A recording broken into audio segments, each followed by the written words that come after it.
Bapak Pimpinan. Assalamualaikum warahmatullahi wabarakatuh. Selamat pagi, salam sejahtera untuk kita semua.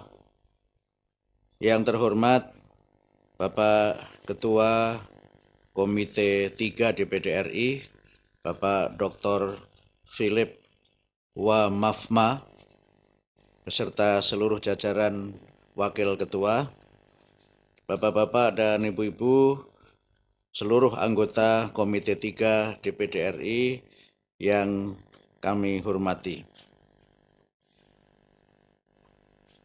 Yang kami hormati pula jajaran Kementerian Pendidikan Dasar dan Menengah, Bapak Wakil Menteri Pendidikan Dasar Menengah, Pak Fajar Rizalul Haq, Ibu Sekjen, Bu Suharti, Ibu Dirjen GTK, Ibu Nunuk Suryani, Bapak Dirjen PAUD Dasmen, Pak Gogot Suarwoto, kemudian Bapak Dirjen Vokasi, Pendidikan Khusus dan Pendidikan Lain Khusus, Bapak Tatang Mutakin, dan juga Bapak Kepala BSKP, Bapak Tony Toharudin, para pejabat eselon 2 di lingkungan Kemendikdasmen.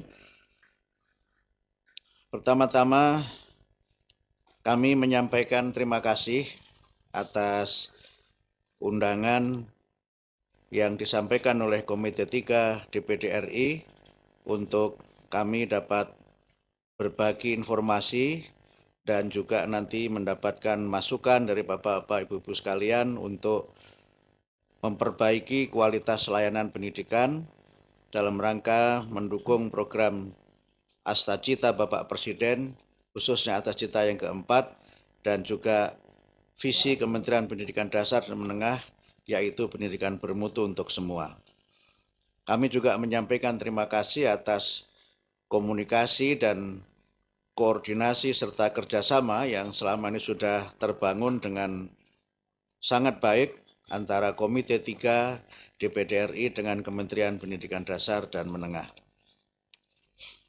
Kami sampaikan terkait dengan permasalahan yang pertama dengan SPMB. Terima kasih DPD RI telah melakukan komunikasi dan juga pengawasan langsung di lapangan dengan pemerintah daerah di provinsi maupun di kabupaten kota, serta juga pengawasan langsung di sekolah-sekolah dan dialog dengan masyarakat. Informasi-informasi yang tadi disampaikan oleh Bapak Ketua DPD RI sangat bermakna dan sangat penting bagi kami untuk meningkatkan pelaksanaan SPMB pada tahun 2026 yang akan datang. Kami sampaikan pula bahwa beberapa waktu yang lalu kami juga sudah melaksanakan evaluasi pelaksanaan SPMB 2025-2026 dengan melibatkan para kepala dinas pendidikan di seluruh Indonesia, baik dinas provinsi maupun kabupaten kota, juga sudah melibatkan Balai Besar Penjaminan Mutu Pendidikan dan juga Balai Penjaminan Mutu Pendidikan seluruh Indonesia, juga dengan Ombudsman, dengan media dan pihak-pihak terkait yang lainnya. Hasil evaluasi baik dalam rapat kita pada pagi hari ini maupun dalam pertemuan kami laksanakan akan menjadi masukan untuk penyempurnaan SPMB pada tahun pelajaran 2026-2027. Bapak Ibu pimpinan yang kami hormati, berdasarkan visi dan misi Kementerian Pendidikan Dasar dan Menengah, yaitu pendidikan bermutu untuk semua, kami berusaha untuk memastikan akses pendidikan yang berkeadilan, mutu pembelajaran yang meningkat, relevansi pendidikan yang lebih kuat, pembangunan kebahasaan dan kesastraan yang lebih berkualitas, serta tata kelola pendidikan yang transparan dan akuntabel. Berdasarkan tema rencana kerja pemerintah tahun 2026 dalam konteks pendidikan dasar dan menengah, hal ini kita wujudkan melalui 5 program prioritas nasional, yaitu percepatan wajib belajar 13 tahun, peningkatan kualitas pengajaran dan pembelajaran, penguatan pengelolaan pendidik dan tenaga kependidikan berkualitas, penguatan kualitas pendidikan vokasi, dan pembangunan kebahasaan dan kesastraan. Dalam rangka mewujudkan visi dan misi tersebut, dan sebagai salah satu program penting Kemendikbudrismen, serta sesuai arahan Bapak Presiden, sistem penerimaan peserta didik baru atau sistem penerimaan murid baru diputuskan dalam sidang kabinet. Pelaksanaan SPMB telah mengacu kepada Permendikbudrismen nomor 3 tahun 2025 tentang sistem penerimaan murid baru. Dapat kami sampaikan bahwa regulasi SPMB tersebut lahir melalui proses komprehensif dengan partisipasi pemerintah daerah dan pemangku kepentingan pendidikan. Selama perumusan Permendikbudrismen nomor 3 tahun 2025, kami telah melakukan rakor bersama seluruh dinas pendidikan, analis data, forum konsultasi publik bersama pemangku kepentingan, dan SPMB sudah disampaikan dalam rapat dengar pendapat dengan Komisi 10 DPR RI pada tanggal 12 Februari 2025. Bapak Ibu pimpinan dan seluruh anggota Komite 3 DPR RI yang kami muliakan. Filosofi SPMB dapat kami sampaikan sebagai berikut. Semangat utama SPMB adalah pemerataan kesempatan memperoleh pendidikan yang bermutu untuk semua. Sekolah merupakan lembaga yang berfungsi membangun dan memperkuat inklusi, kohesi, dan integrasi sosial, di mana murid dari berbagai latar belakang sosial, suku, etnis, dan agama berinteraksi dengan intensif. Pengalaman belajar di sekolah yang berdekatan dengan tempat tinggal memungkinkan murid memiliki relasi sosial yang kuat dengan teman sebaya dan internalisasi nilai-nilai utama serta peranata sosial. Kami sampaikan pula bahwa dikarenakan masih terdapat sejumlah kecamatan yang tidak memiliki SMA atau SMK negeri, maka SPMB jenjang SMA dilaksanakan dengan sistem rayonisasi dengan ketentuan ditetapkan berdasarkan wilayah kabupaten kota dalam satu provinsi dan rayon ditetapkan oleh Dinas Pendidikan Provinsi. Kami informasikan bahwa jalur penerimaan dalam SPMB meliputi 4 jalur, yaitu jalur domisili, afirmasi, prestasi, dan mutasi. Untuk tingkat SD, jalur domisili minimal 70%, afirmasi minimal 15%, jalur prestasi tidak ada persentase tertentu, dan untuk jalur mutasi maksimal 5%. Untuk jalur SPMB jalur domisili minimal 40%, afirmasi 20%, prestasi minimal 25%, mutasi maksimal 5%. Kemudian untuk jalur SMA, jalur domisili minimal 30%, afirmasi 30%, prestasi 30%, mutasi maksimal 5%. Sesuai dengan yang disampaikan oleh Bapak Ketua Komite 3 tadi, jalur-jalur yang kami buka untuk masyarakat itu merupakan bagian dari kajian terhadap evaluasi sistem yang sebelumnya serta aspirasi dari berbagai pihak. Memang ada beberapa permasalahan, terutama yang tadi disampaikan oleh Bapak Ketua, menyangkut jalur prestasi dan jalur mutasi. Kami sampaikan bahwa untuk jalur prestasi ada 2 kategori. Pertama adalah jalur akademik, yang kedua jalur non-akademik.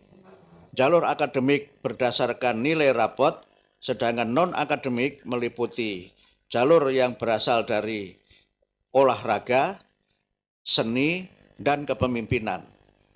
Untuk jalur kepemimpinan, ini hal baru yang kami tetapkan di SPMB 2025. Kemudian untuk jalur mutasi, itu adalah untuk pertama, guru atau tenaga pendidikan yang mengajar di suatu satuan pendidikan, dan untuk murid yang mengikuti dinas atau tugas orang tua, baik di instansi pemerintah, lembaga-lembaga negara maupun mutasi karena alasan-alasan tertentu. Memang ada beberapa persoalan, terutama untuk jalur prestasi, terutama untuk bagaimana penetapan berdasarkan nilai rapot, kemudian juga beberapa hal yang berkaitan dengan penetapan melalui jalur olahraga, seni, dan kepemimpinan. Kami berdasarkan peraturan menteri yang sudah kami tetapkan, pada tahun 2025 kami akan menyelenggarakan tes kompetensi akademik untuk tingkat SLTA dan untuk SLTP dan SD, tes kemampuan akademik akan kami selenggarakan pada bulan Maret tahun 2026, sehingga dalam penerimaan SPMP tahun 2026-2027, tes kemampuan akademik merupakan salah satu poin yang nanti menjadi pertimbangan dalam penerimaan jalur prestasi melalui jalur akademik karena memiliki tingkat validitas yang lebih baik dibandingkan dengan nilai rapot. Sehingga berbagai persoalan yang selama ini muncul dari jalur prestasi dapat kami perbaiki pada masa-masa yang akan datang. Bapak Ibu pimpinan dan seluruh anggota Komite 3, kami laporkan juga bahwa pada Salindia 9 dan 12, beberapa contoh hasil pemantauan di lapangan dan ragam praktek baik terkait pelaksanaan SPMP tahun ini dapat kami sampaikan. Pertama, mayoritas kepala sekolah menganggap SPMP 2025 lebih baik dibandingkan dengan sistem sebelumnya. Sentimen negatif dan perbincangan media sosial tentang PPDB atau SPMP menurun tajam pada tahun 2025.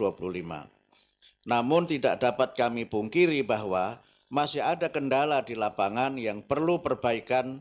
Untuk itu kami tetap mohon bantuan dan kerjasama dari Bapak Ibu anggota Komite 3 DPD RI serta seluruh pihak pemangku kepentingan agar SPMP pada tahun 2026-2027 dapat lebih baik lagi. Selanjutnya kami sampaikan terkait dengan penyusunan revisi Undang-Undang Sistem Pendidikan Nasional yang saat ini masih dalam proses rancangan dan kami upayakan agar segera dapat ditetapkan oleh DPR RI. Kami informasikan bahwa revisi Undang-Undang Sistem Pendidikan Nasional merupakan inisiatif dari DPR. Sehingga karena itu dalam pelaksanaannya kami senantiasa berkoordinasi dengan Baleg DPR RI. Kami sampaikan beberapa progres yang sudah dijalankan oleh tim internal Kemendikbudrismen. Pertama, kajian isu-isu substansi kebaharuan kebijakan pendidikan untuk mendukung penyusunan RUU Sisdiknas. 2. Melakukan analisis perbandingan draft RUU versi Badan Keahlian DPR dan versi usulan Kemendikbudrismen. 3. Tim melakukan analisis terhadap masukan para pimpinan unit utama di Kemendikbudrismen dan juga terhadap draft RUU versi BK DPR. Dalam rancangan revisi Undang-Undang Sistem Pendidikan Nasional dimaksud terdapat beberapa hal yang menjadi perhatian untuk perbaikan pendidikan di Indonesia, seperti pertama, pengelolaan pendidikan di mana diharapkan pemerintah pusat dan pemerintah daerah dapat menyelenggarakan satuan pendidikan sesuai dengan kewenangannya. 2. Pemerintah pusat mengarahkan, membina, mengawasi, mengoordinasi, dan mengevaluasi penyelenggaraan pendidikan nasional melalui Rencana Induk Pendidikan Nasional. 3. Restrukturisasi yang meliputi pengelolaan guru, pengawas sekolah, penilai, dan pamong belajar. 4. Perluasan wajib belajar mulai dari 1 tahun prasekolah, pendidikan dasar, dan pendidikan menengah. 5. Anggaran 20%, di mana diharapkan pemerintah pusat dan pemerintah daerah mengalokasikan paling sedikit 20% untuk pendanaan pendidikan dari APBN dan APBD. Terakhir, partisipasi masyarakat dan bantuan pemerintah untuk sekolah swasta. Demikian secara sekilas paparan dari kami untuk persiapan itu. Mungkin bisa dilihat di beberapa salinian yang sudah kami sampaikan. Bapak Ibu pimpinan yang kami muliakan dan seluruh anggota Komite 3 yang kami hormati, kami yakin Bapak dan Ibu pimpinan beserta anggota Dewan Perwakilan Daerah Republik Indonesia sepakat tentang pentingnya pendidikan dan pentingnya investasi di bidang pendidikan untuk memastikan semua anak Indonesia dari Sabang sampai Merauke, dari Miangas sampai Rote berkesempatan memperoleh akses pendidikan yang adil, mutu pembelajaran yang lebih baik, serta membentuk jati diri bangsa yang kuat dan berdasar pada nilai-nilai luhur bangsa Indonesia.